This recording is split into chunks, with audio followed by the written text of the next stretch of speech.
అన్నది అసలు అటువంటి డిస్కషన్ ఎక్కడైనా జరిగిందే లేదు. ఎందుకు ఆ వార్త ఎవరు దీంట్లో పెద్ద ఎంత ఉన్నారో కుట్ర ఏముందో అర్థమవుతుంది.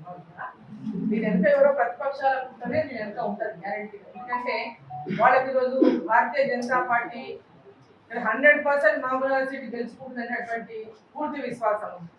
దాంట్లో కావాలని ఇక్కడ ఏదో డిస్టర్బెన్స్ చేయాలని ప్రతిపక్ష పార్టీలే కుట్రవన్నీ ఇటువంటి ప్రచారాన్ని ఈరోజు ఇక్కడ చేస్తా ఉన్నటువంటిది చాలా స్పష్టంగా అర్థమైతా ఉంది. అటువంటి ఆలోచన లేదు, దాంట్లో ఎలాంటి వాస్తవము లేదు.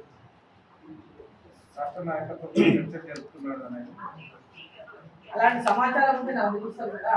నా యొక్క ఇక్కడ నేను క్యాండిడేట్, నేను national vice president, national vice president కూడా నేను. సో ఇక్కడ నేను క్యాండిడేట్ కూడా భారతీయ జనతా పార్టీ. నాకు కూడా ఆ నోటీసులో లేకుండా భారతీయ జనతా పార్టీపై ఇక్కడ అలాంటి వాళ్ళు రాండి అనేది మేము పిలుచుకోవాలి కదా. ఎవరెవరు అవసరం ఉందో క్యాండిడేట్గా ఇక్కడ ఉన్నటువంటి కార్యకర్తలు కానీ పార్టీలు ఎవరిని చేర్పించాలా అన్నట్టు ఇక్కడ ఉన్న వాళ్ళు నిర్ణయించుకుంటారు. సో ఇప్పుడు అక్కడ ఉన్న వాళ్ళ వీళ్ళేమైనా వాళ్ళని అప్రోచ్ అయినా అది మా దృష్టికి వస్తుంది. మా దృష్టికి రాకుండా జరగదు కాబట్టి దాంట్లో ఎలాంటి వాస్తవం లేదని చెప్పి నేను తీవ్రంగా కనిపిస్తుంది.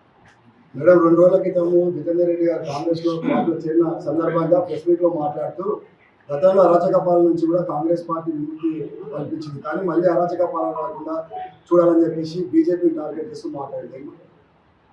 ఇప్పుడు ఎక్కడ నుంచి అక్కడ మాట్లాడే వాళ్ళ గురించి నేనేం మాట్లాడుతున్నాను. మీరే చూస్తారు వీడియో పెద్ద ఎత్తున వైరల్ చూపించమంటే నేను చూపిస్తాను. వాళ్ళు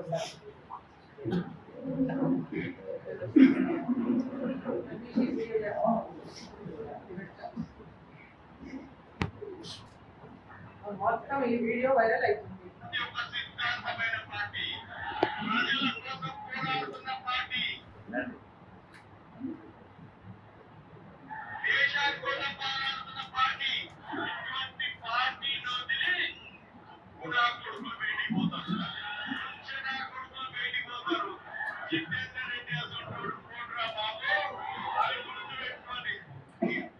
జవాబు వాళ్ళే చెప్పాలి. నేను చెప్పడానికి ఏం చెప్పాలి.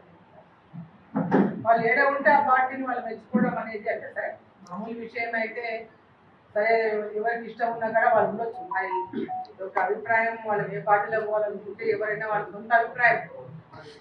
కానీ వాళ్ళు చెప్పిన మాటలు మీరే వినండి అని చెప్తున్నారు, అంతకంటే చెప్పేది ఏంటి. ఇప్పుడు మహబూబ్ నగర్ స్థానం నుంచి భారతీయ జనతా పార్టీ పెద్ద ఎత్తున గుర్తింపు ఇచ్చింది. వారికి నేషనల్ ఎగ్జిక్యూటివ్ మెంబర్గా వారికి అవకాశం కలిగింది. ప్రతి కోర్ మీటింగ్లలో, కోర్ కమిటీ మీటింగ్లలో వాళ్ళకి ఉండే అవకాశం కలిగింది. మొన్న నేషనల్ లెవెల్లో కూడా, సెంట్రల్ లెవెల్ పార్టీలో కూడా కోర్ కమిటీలో వాళ్ళకు అవకాశం కలిగింది. వాళ్ళకి ఎక్కడ భారతీయ జనతా పార్టీ గౌరవం తగ్గించలేదు. మొన్న అసెంబ్లీ ఎన్నికల్లో కూడా వారి కుమారుడికి ఇక్కడ నుంచి అసెంబ్లీ సీటు కావాలంటే అసెంబ్లీ సీటు కూడా ఇచ్చింది.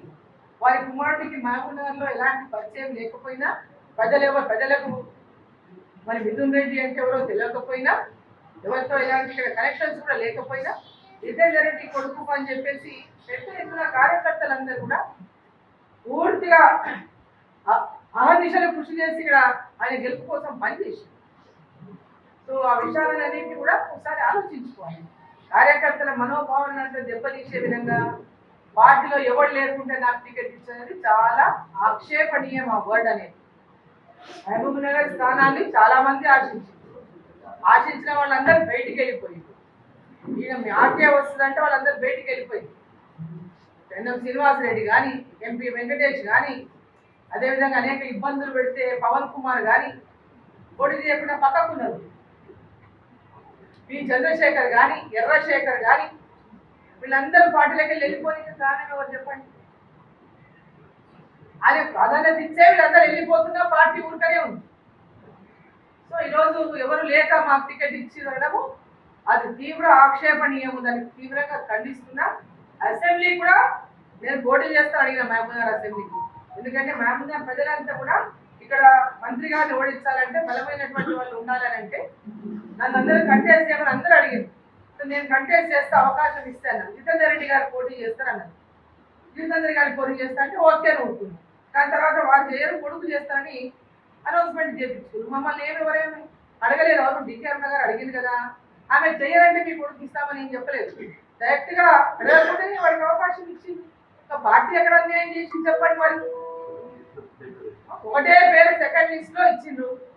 అప్పుడేమో నా యొక్క ఇదెంతుందో చూపించినా ఒక దిక్కు మాట్లాడతారు, మళ్ళీ ఒక దిక్కేమో ఇట్లా మాట్లాడతారు. ఇది సరే ఇది కాదు. ఇది ఒక పెద్ద నాయకుడు, ఆయన కూడా 2 సార్లు ఎంపీ గెలిచిన నాయకుడు. కాబట్టి ఈ విధంగా ఒక పార్టీలో ఉన్నప్పుడు ఒకలాగా మాట్లాడటం, పార్టీ బయటికి పోయినాక ఎవడే ఇమ్మీడియట్ గా ప్లేట్ ఫిరాయించడం అనేది సిద్ధాంతాలు అని ఒకసారి చెప్పి ఇప్పుడు మరి ఏ సిద్ధాంతానికి అడ్డుపోయిందో మాకైతే తెలియదు. మాకు తెలియదు. మన దాకా తిట్టే వచ్చింది, ఇక్కడ తిట్టనే తిట్టిండు, రేవంత్ రెడ్డి గారిని తిట్టిండు, అందరిని తిట్టిండు. మరి ఇప్పుడు ఏ సిద్ధాంతం నచ్చి అక్కడ పోయిందో మాకు తెలియదు. వాడి పార్టీ మారడం అనేది అది ఒక విషయం. సో కాబట్టి పార్టీలను భారతీయ జనతా పార్టీ విమర్శించడం అనేది వారి యొక్క అంత పెద్ద ఎత్తున పార్టీని ఇక్కడ ఈ పార్టీ మీకు గౌరవం ఇచ్చినా ఆ విధంగా మాట్లాడడం మటుకు సరికాదని తెలియదు.